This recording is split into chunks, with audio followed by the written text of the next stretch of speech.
Cambodia Painful Past, 1975 to 1979.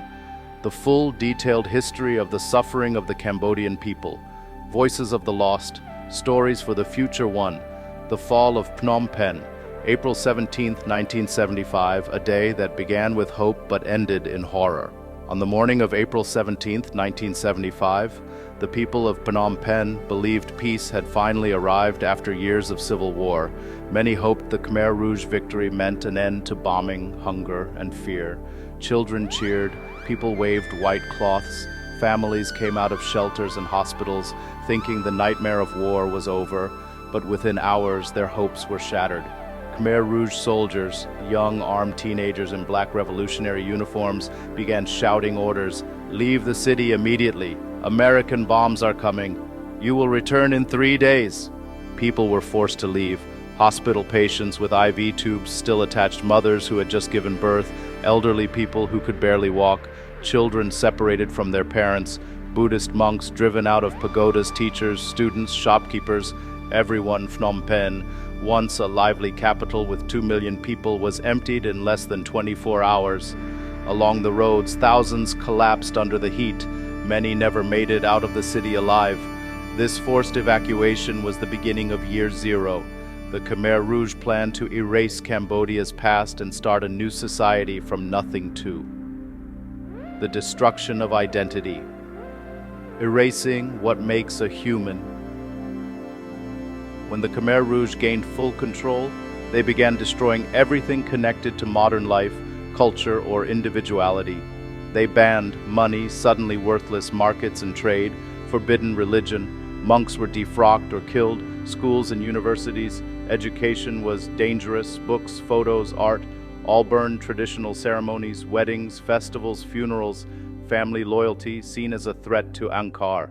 Everyone became a number, assigned to labor camps. Names, personal stories, identities were erased. Even basic emotions were dangerous. Crying meant you were weak. Showing love to your family was individualistic. Speaking privately was rebel behavior. People learned to hide their feelings. Life became silent, controlled, and stripped of meaning. The Khmer Rouge wanted to create a pure peasant society, but what they created was a country where humanity was denied at every level.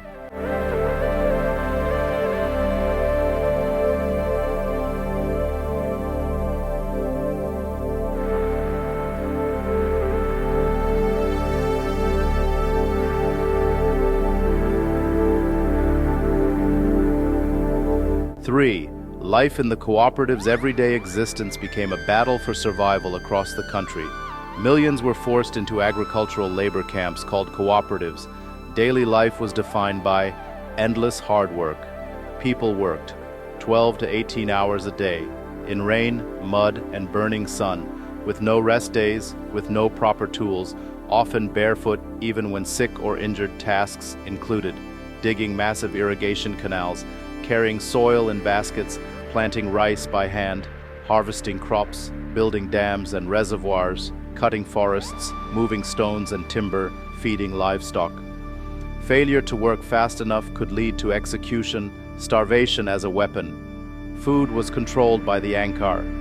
Meals were tiny bowls of watery porridge, often just rice water.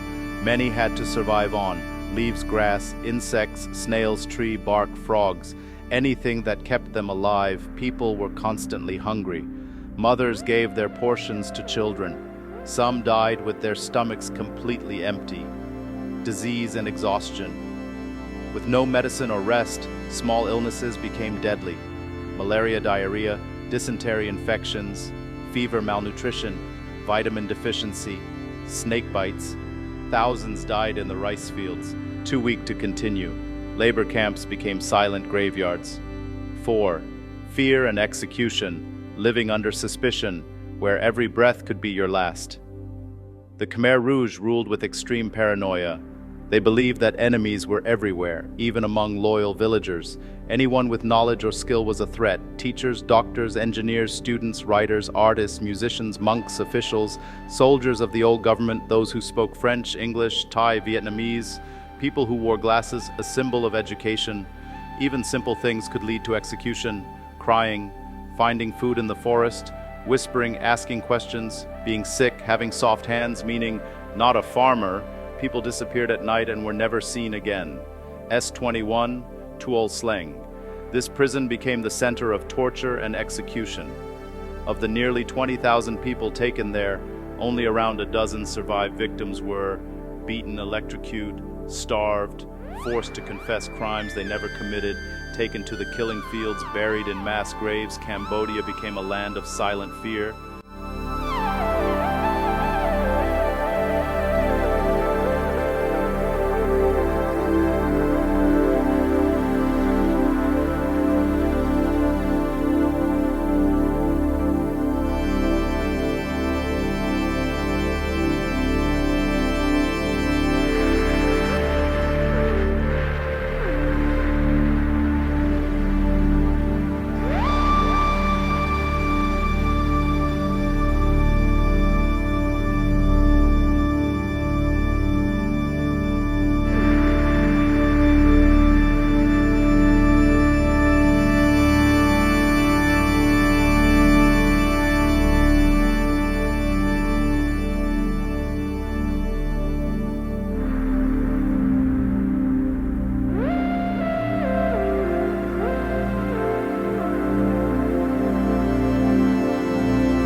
Five, families torn apart.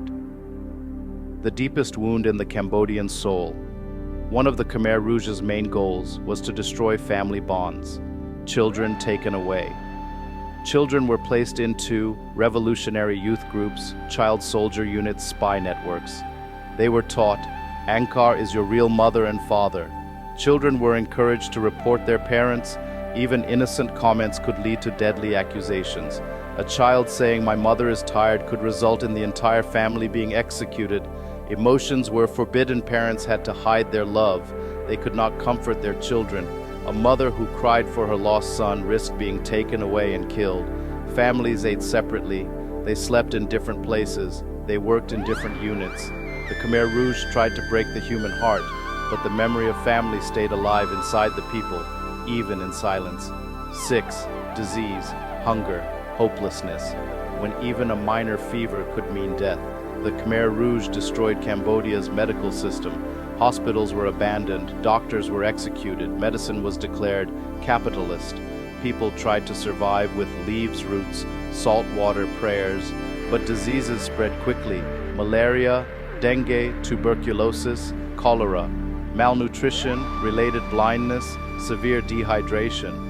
Thousands died silently in the huts, in the forest, in the rice fields.